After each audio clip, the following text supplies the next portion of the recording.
사람은 누구나 좋은 날을 기대하며 인생을 살아가고 있지요. 내 인생에도 언젠가는 대박이 날 거야. 언젠가는 해뜰 날이 올 거야. 이런 말을 하면서 기대를 가지고 이제 살아가는 것이 바로 오늘 우리 모두의 삶이라고 생각합니다. 희망이 있기에 어려워도 또 힘이 들어도 고달퍼도 묵묵히 참고 견뎌내면서 하루하루를 기대와 희망 속에 살아가는 것이 아니겠습니까? 만약 그렇지 않고 내 인생에는 희망이 없다, 나에게는 좋은 날이 찾아올 것 같지가 않다라고 절망을 하게 되면 더 이상 살아갈 동력을 상실하고 말게 될 것입니다. 뭔가 내일을 기대하며 좋은 날이 나에게도 올 거야 라는 기대감이 있기 때문에 하루하루를 살고 있는 것입니다. 그런 의미에서 분명히 우리 성도들에게도 내 인생에 좋은 날을 볼 수 있다고 성경은 기록하고 있습니다. 10절로 13절에 그러므로 생명을 사랑하고 좋은 날 보기를 원하는 자는 혀를 금하여 악한 말을 그치며 그 입술로 거짓을 말하지 말고 악에서 떠나 선을 행하고 화평을 구하여 그것을 따르라. 주의 눈은 의인을 향하시고 그의 귀는 악인의 강구에 기울이시되 주의 얼굴은 악행하는 자들을 대하시느니라 하였느니라. 아멘. 그러면 우리가 좋은 날 보기를 원한다면 어떻게 해야 할까요? 오늘 이 본문에는 좋은 날을 볼 수 있게 하는 비결을 우리에게 가르쳐주고 있으니 우리 모두 이 비결을 오늘 꼭 배워서 여러분들이 가셔서 그대로 살아 좋은 날이 여러분들에게 올 수 있기를 주의 이름으로 축원합니다. 첫째, 좋은 날 보기를 원하신다면 악한 말을 하지 말아라 이렇게 말씀했어요. 혀를 금하여 악한 말을 거치며, 이 거친다는 말은 하지 말라는 거예요. 악한 말을 하지 마라. 혀를 금하라고 했습니다. 모든 복과 저주는 혀에 달렸다. 이 야고보 사도가 그런 말씀을 하시지 않았습니까? 야고보 3장 2절에 말에 실수가 없는 자라면 곧 온전한 사람이라고 했습니다. 반대로 야고보서 3장 6절에는 혀는 곧 불이요 불의의 세계라. 혀는 우리 지체 중에서 온몸을 더럽히고 삶의 수레바퀴를 불사르나니 그 사르는 것이 지옥불에서 나느니라. 이렇게 말씀하고 있습니다. 또 야고보서 3장 8절에 보면 혀는 능히 길들일 사람이 없다. 그러므로 쉬지 아니하는 악이요 죽이는 독이 가득한 것이라. 이렇게 말씀하고 있습니다. 혀는 내 안에 있지만은 이것을 내가 길들일 방법이 없다라는 것입니다. 위대한 다윗왕도 자기 혀를 다스리기 힘들어서 그가 하나님 앞에 고백한 말이 뭡니까? 하나님이여 내 입술에 파수꾼을 세워 주시옵소서. 그래서 내 입술에 파수꾼을 세워 주셔서 내 입에서 악한 말이 나가지 않게 해 주옵소서. 이렇게 기도했습니다. 혀는 복을 불러들이는 문이 될 수 있습니다. 반면에 화를 불러들이는 문이 될 수도 있다라는 것입니다. 우리의 혀는 사람은 능히 길들일 자가 없습니다. 그러면 누가 이 혀를 길들여 줄 수가 있다는 말입니까? 오직 하나님만이 나의 혀를 길들여 주실 수 있다. 믿습니까? 의인의 혀는 생명의 샘이라도 악인의 혀는 독을 먹었느니라. 생명을 사랑하고 좋은 날 보기를 원하신다면 우리 혀가 생명의 샘이 되도록 해야 할 줄로 믿습니다. 혀가 생명샘이 된다는 이 말은 그 사람의 입에서 나오는 말이 생명을 살리는 말이 된다, 그런 뜻이고, 독을 머금는다는 이 말은 그 입에서 나오는 말이 사람을 죽인다는 그런 뜻입니다. 무기에 죽는 사람보다 혀에 죽는 사람이 더 많다고 하지 않습니까? 베드로도 악한 말을 그치라고 했습니다. 그래야 우리 앞에 좋은 날이 올 거라 이렇게 말씀을 하셨습니다. 여러분, 악한 말이 어떤 말입니까? 어떤 말이 악한 말입니까? 형제의 마음을 다치게 하는 말은 악한 말입니다. 내가 형제의 마음을 살피지 아니하고 내 판단과 내 생각으로 절제 없는 말을 마구 쏟아내어서 형제의 마음을 다치게 할 수 있다, 그 말입니다. 형제를 실족해 하는 말은 형제의 행복을 빼앗는 악한 말이라는 겁니다. 그래서 우리는 형제를 낙심케 하는 말이나 분노케 하는 형제를 분노케 하는 말을 해서는 절대로 안 되는 것입니다. 믿습니까?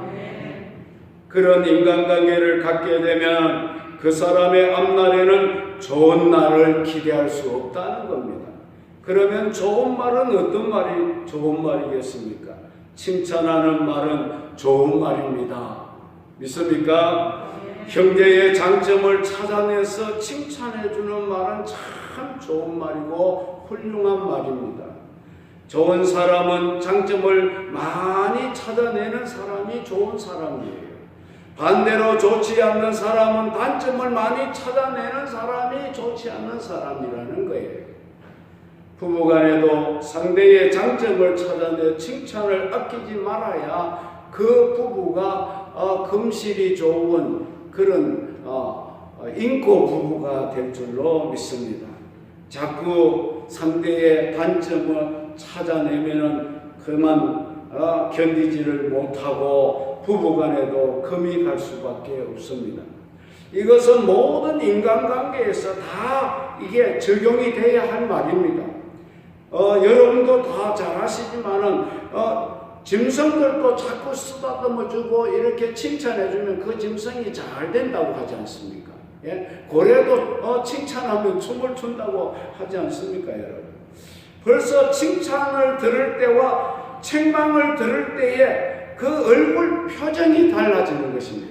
여러분, 아무리 친한 친구라도 책망을 하면은 그 친구의 얼굴이 찡그러지고 아주 안색이 변하게 되는 것입니다. 그러나 아무리 나와 좀 관계가 안 좋은 친구라도 그 친구를 향하여서 칭찬해주고 그 친구의 장점을 이야기해주고 당신이 있어서 정말 내가 행복하다 이런 식으로 하게 되면은 그 친구의 얼굴이 안색이 그때 달라지는 겁니다.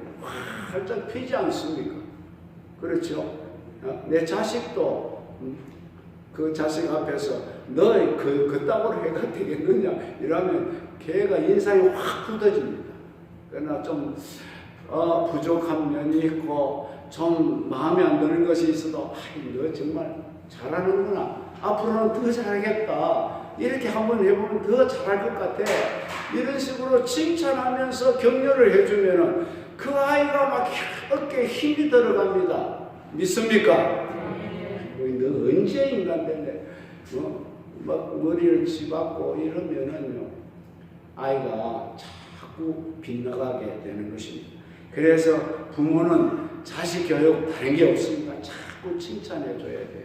막 삐딱하게 나가더라도 칭찬해주고 격려해주고, 너는 그런 사람이 아니다, 내가 너를 위해서 얼마나 기도를 많이 하는지 모른다, 너는 훌륭한 사람 될 것이고 너의 앞날은 좋은 일이 있을 것이다, 막 이렇게 자꾸 칭찬을 해주면 걔가 처음에는 그걸 뭐 귀찮게 듣다가도 자꾸 그러면은 그 애가 바르게 돌아올 줄로 믿으시기 바랍니다. 성도의 혀끝은 필객의 붓이 되라. 성경에 보면은 그런 말씀, 선비의 붓같이 되라는 거예요. 예, 선비가 붓으로 글을 써 내려갈 때 보면은 그 붓끝이 얼마나 부드럽게 잘 돌아갑니까? 그렇죠? 그래서 멋진 글을 서내려가는 것처럼 우리 인생에 있어서도 부드러운 혀는 아름다운 인간관계를 서내려간다는 것입니다. 우리 인생에서도 이렇게 좋은 인간관계를 맺어야 합니다. 그래서 베드로는 말하기를 생명을 사랑하고 좋은 날 보기를 원하는 사람은 혀를 금하여 악한 말을 거치라. 이렇게 말씀한 줄로 믿으시기 바랍니다. 또 악한 말이 뭐라고 했습니까? 그 입술로 거짓을 말하지 말라 이렇게 말씀한 겁니다. 악한 말은 거짓말을 하는 것이 악한 말이라는 겁니다. 거짓말이란 지어내는 말입니다. 없는 것을 있는 것처럼 말하는 게 거짓말이에요. 계시록에 보면 유황불 속에 던져질 자들 가운데 특히 모든 거짓말하는 자들은 다 불과 유황으로 타는 곳에 던져지리라고 했습니다. 지어내는 자, 거기도 보면 지어내는 자가 나옵니다. 거짓말은 하면 할수록 늘어나는 것이 거짓말입니다. 거짓말을 듣기 위해서는 또 다른 거짓말을 하게 되는 겁니다.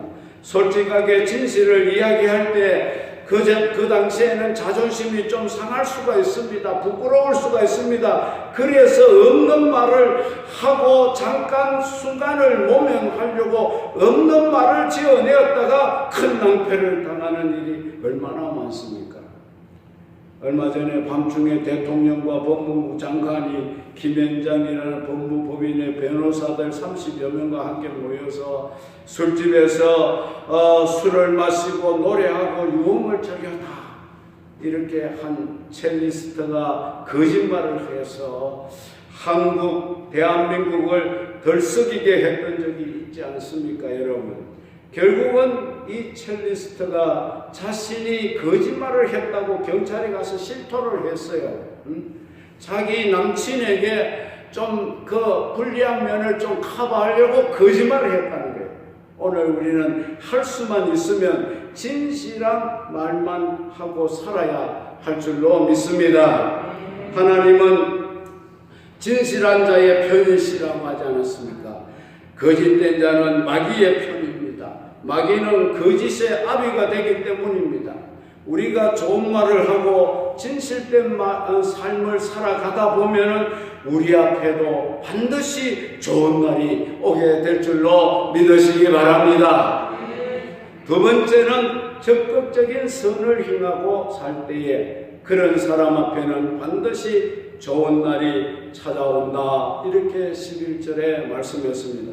악에서 떠나 선을 행하고 선을 행하기 위해서는 악에서 떠나라고 했습니다. 여러분은 아직도 악의 자리에 머물러 있다면 그 악의 자리에서 떠나야 합니다. 그래야 좋은 날을 기대할 수 있습니다. 하나님은 동방의 큰 자 욥을 사단에게 소개할 때 뭐라고 소개했느냐 하면 그는 악에서 떠난 자라 이렇게 소개했습니다. 하나님이 칭찬하고 하나님이 좋아하시고 하나님이 기뻐하는 사람이 누구겠습니까? 악에서 떠나 있는 자입니다. 아멘. 바울은 말하기를 악은 모양도 버리라고 했습니다. 흉내도 내지 말라고 했습니다. 그러면 악이 무엇인가? 하나님을 도발하는 행위가 악이라는 것입니다. 하나님을 대적하는 모든 일이 악입니다. 그 악 중에도 가장 큰 그 악이 바로 하나님을 부정하고 믿지 않은 악입니다. 악인이 누구겠습니까? 하나님을 믿지 아니하는 사람은 다 하나님 편에서 보실 때는 악인이라는 겁니다. 하나님을 찾고 하나님을 믿는 사람은 악해질 수가 없습니다. 왜냐하면 하나님은 선하신 분이시기 때문에 그렇습니다. 그 선하신 하나님의 영향을 받은 자는 절대로 악해질 수가 없다는 겁니다. 그러나 반대로 마귀의 영향을 받고 사는 자들은 결국 다 악하게 될 수밖에 없는 자들입니다. 그 이유는 마귀는 근본적으로 하나님을 부정하고 대적하고 믿지 아니하고 그 악의 근원 뿌리가 바로 마귀 사단인 줄로 믿습니다. 빛의 자녀는 착함과 의로움과 진실함이라고 하지 않았습니까? 선하신 하나님을 믿는 자는 선하지 않을래야 않을 수가 없는 그 구조적으로 그렇게 되어 있다는 것입니다. 그리고 마귀의 지배를 받고 있는 불신자들은 구조적으로 악하게 살 수밖에 없는 자들이라는 겁니다. 도덕적, 윤리적으로 볼 때는 바르게 살아가는 불신자들도 너무너무 많습니다. 그렇다고 영적으로 그들을 선하다라고 할 수는 없는 것입니다. 믿지 아니하는 것이 죄가 되기 때문에 그렇습니다. 성경은 하나님을 믿음으로 의롭다함을 받는다고 말씀하지 않았습니까? 의롭다함을 받는다는 말은 의인이 된다는 말씀인 줄 믿으시기 바랍니다. 우리가 세상 사람들보다 의로워서 의인 되어진 게 아닙니다. 나는 세상에 믿지 않는 사람보다 내가 죄가 더 적어서 의인이 된 것이 아니라는 거예요. 하나님을 믿는 그 믿음을 보시고 하나님이 나를 의롭다고 인정을 해 주셨기 때문에 내가 의인이 된 것이라는 말씀입니다. 영생, 무엇이 여러분 영생이라고 했습니까? 하나님을 아는 것이 영생이고 그 아들 예수를 알고 믿는 것이 영생이라고 했습니다. 우리 앞에 다가올 좋은 날이 무엇이겠습니까, 여러분? 천국으로 들어가는 날이 가장 좋은 날인 줄 믿으시기 바랍니다. 이 날보다 더 좋은 날은 없습니다. 예수님 재림하시는 날은 대목장 날입니다. 성도에게는. 믿습니까? 그날 제일 좋은 날입니다. 우리는 그날을 사모하며 선을 행하고 살아가야 할 줄로 믿습니다. 이것이 성도의 삶이라는 겁니다. 또 적극적인 선을 행하는 삶이 무엇입니까? 화평을 구하며 그것을 따르는 삶이라고 했습니다. 화평을 구하는 삶이 선을 행하는 삶이다. 우리 예수님은 이 땅에 화평을 주시려고 오신 분이라고 했습니다. 화목의 사신으로 오셨다. 하나님이 보내신 화목의 사신이 바로 예수님인 줄로 믿습니다. 그러면 오늘 우리는 누가 보낸 화목의 사신이겠습니까? 예수님이 우리를 세상으로 보내신 화목의 사신인 줄로 믿으시기 바랍니다. 여러분, 그분은 화평을 구하기 위해서 자기를 십자가를 지시게 되었습니다. 다시 말하자면 화평은 희생으로 만들어지는 거라는 겁니다. 희생이 없는 곳에는 화평이 존재할 수가 없습니다.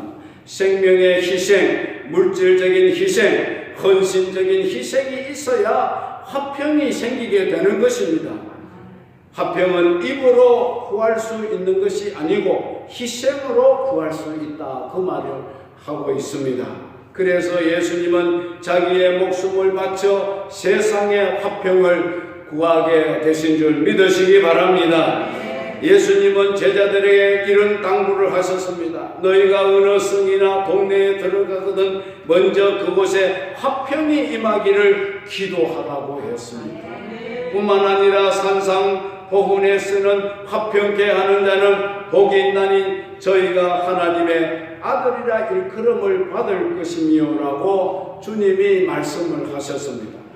또 주님을 믿는 모든 성도들을 향하여 너희는 화목의 사신이 되라고 당부하셨습니다. 이렇게 화평케 하는 자가 되라는 이 말은 이 화평을 만드는 사람이 되라는 말입니다. 어떤 분쟁이 있고 다툼이 있고 밥 못 바칠 수가 있는 그런 곳에 가더라도 내가 들어가면 그곳이 화평해져야 됩니다. 믿습니까?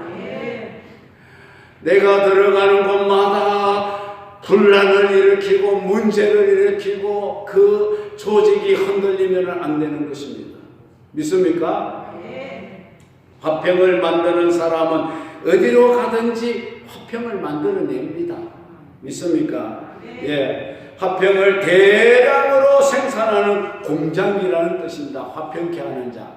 이 화평을 대량으로 만들어내는, 찍어내는 그런 공장이라는, 우리는 화평을 만들어내는 사람이 되시기를 바랍니다. 화평을 깨는 사람이 되지 않기를 바랍니다. 어디로 가든지 내가 가는 곳에는 화평이 이루어지기를 바랍니다. 이것이 화평을 만드는 사람인 것입니다. 독을 짓는 사람이 되지 말고 화평을 짓는 사람, 화평을 만드는 사람이, 화평을 찍어내는 사람이 되시기 바랍니다. 그럴 때 우리가 하나님의 아들이라고 인정을 받게 되리라는 말씀입니다. 우리가 선을 행하고 화평을 구하여 그것을 따라 살아가면 반드시 우리 앞에는 좋은 날이 이를 줄로 믿으시기 바랍니다. 세 번째는 하나님이 지켜보는 사람입니다. 12절에 보면 주의 눈은 의인을 향하시고 주의 귀는 의인의 강구에 기울이시되 주의 얼굴은 악행하는 자를 대하시느니라고 했습니다. 주의 눈은 악인을 향하신다는 것은 보고 계신다 그 말이죠. 하나님은 어떤 사람을 보고 계실까요? 의인을 보고 계신다. 의인을 보고 계신다는 거예요. 주의 귀는 의인의 강구에 기울이신다 이렇게 말씀하셨습니다. 의인은 누구라고 했습니까? 하나님은 어떤 사람을 의인으로 보는가 하는 것입니다. 착한 사람을 하나님은 의인으로 보시지 않습니다. 도덕적이고 양심적인 사람을 하나님이 의인으로 보시겠습니까? 학문이 높고 덕이 있는 사람을 하나님이 의인으로 보시겠습니까? 그렇지 않습니다. 하나님이 의인으로 보시는 그 기준은 그런 것이 아니라는 겁니다. 하나님이 의인으로 보시는 것은 그가 하나님을 믿느냐 믿지 않느냐 이걸 보는 것입니다. 믿습니까? 아무리 착한 사람도 하나님을 믿지 않으면 하나님이 그 사람을 의롭다고 하지 않습니다. 누구든지 예수를 믿는 사람은 하나님이 의롭다고 인정해 주신다고 하셨고, 누구든지 예수를 믿지 않는 자는 의인으로 인정하시지 않는다고 말씀하셨습니다. 그러므로 하나님의 눈은 예수 믿는 사람을 보고 계시고, 하나님의 귀는 예수 믿는 사람들의 기도 소리에 기울이고 계신다 이 말씀인 줄 믿으시기 바랍니다. 요즘은 어떤지 모르겠습니다. 그러나 옛날에는 학교에서 운동회를 많이 했습니다.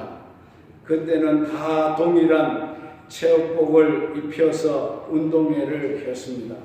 그래서 아이들이 운동회를 할 시간이 되면 이제 부모님들이 학교로 찾아갑니다. 맛있는 음식을 준비해서 학교에 가면 아이들이 다 똑같은 체육복을 입고 있습니다.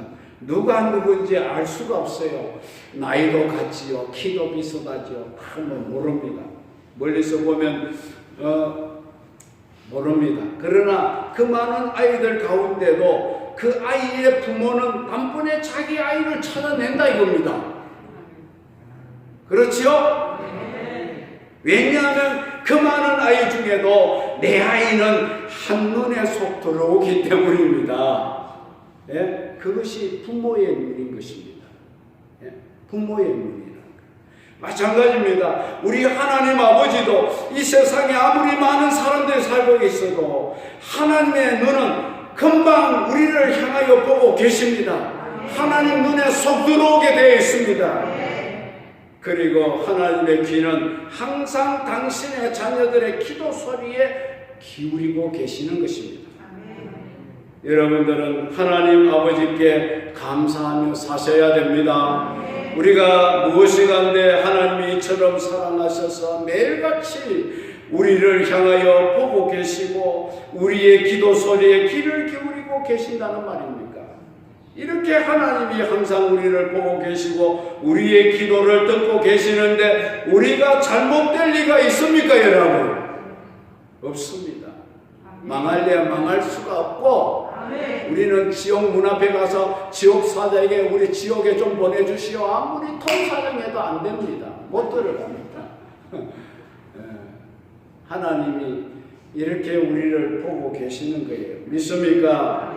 그래서 우리는 반드시 우리 앞에 좋은 날이 기다리고 있다. 이 사실을 잊지 마시고 변함없이 하나님을 사랑하시고 의지하시고 그분을 감사하시며 살아갈 수 있는 여러분들이 되시기를 바랍니다. 이제 말씀을 맺습니다. 생명을 사랑하고 좋은 날 보기를 원하는 사람은 입술로 죄를 짓지 마시기 바랍니다.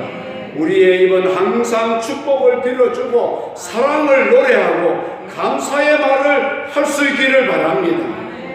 예수님께서 말씀하기를 너희가 한 그 말이 너희를 심판하리라고 했습니다. 그러므로 우리는 언제나 선한 말을 하고 축복의 말만 하며 살아가야 합니다. 또 좋은 날 보기를 원하신다면 선을 행하고 화평을 쫓아가야 합니다. 어디서나 화평의 제조기가 되어야 그 사람 앞에는 반드시 좋은 날이 찾아올 것입니다. 악한 말을 하지 아니하고 선을 구하고 화평을 제조하는 사람을 하나님의 눈은 늘 그를 보고 계시고 하나님의 귀는 늘 그의 기도를 들어주시므로 그의 앞길에 하나님께서는 좋은 날을 예비해 놓고 기다리게 될 줄로 믿습니다. 지금은 우리가 힘이 들고 어려워도 조금만 더 인내하고 조금만 더 기다리면 하나님은 반드시 믿음의 자녀들에게는 좋은 날을 예비해 두었다가 그 날을 맞이할 수 있도록 해 주실 줄로 믿습니다. 이것은 우리가 비단 천국에 가서 좋은 날뿐만 아니라 이 세상에 있으면서도 여러분 사업이 좀 잘 안 되십니까? 하나님 붙들고 기도하십시오. 그럼 사업이 확 풀리는 좋은 날이 올 줄로 믿습니다. 여러분 건강에 문제가 있습니까? 끝까지 낙심하지 않고 하나님께 기도하고 주님 의지하시기 바랍니다. 그러면 하나님이 고쳐주실 날 좋은 날도 올 줄로 믿습니다. 여러분의 환경에 어려움이 있습니까? 자녀 문제에 어려움이 있습니까? 여러분 어떤 어려움도 여러분 낙심하지 말고 하나님을 기대하면서 조금만 더 인내하고 조금만 더 참아가면 하나님은 반드시 하나님이 나를 위해서 예비해 놓으신 좋은 날을 펼쳐주시게 될 줄로 믿습니다. 그 날을 기대합시다. 기도하겠습니다.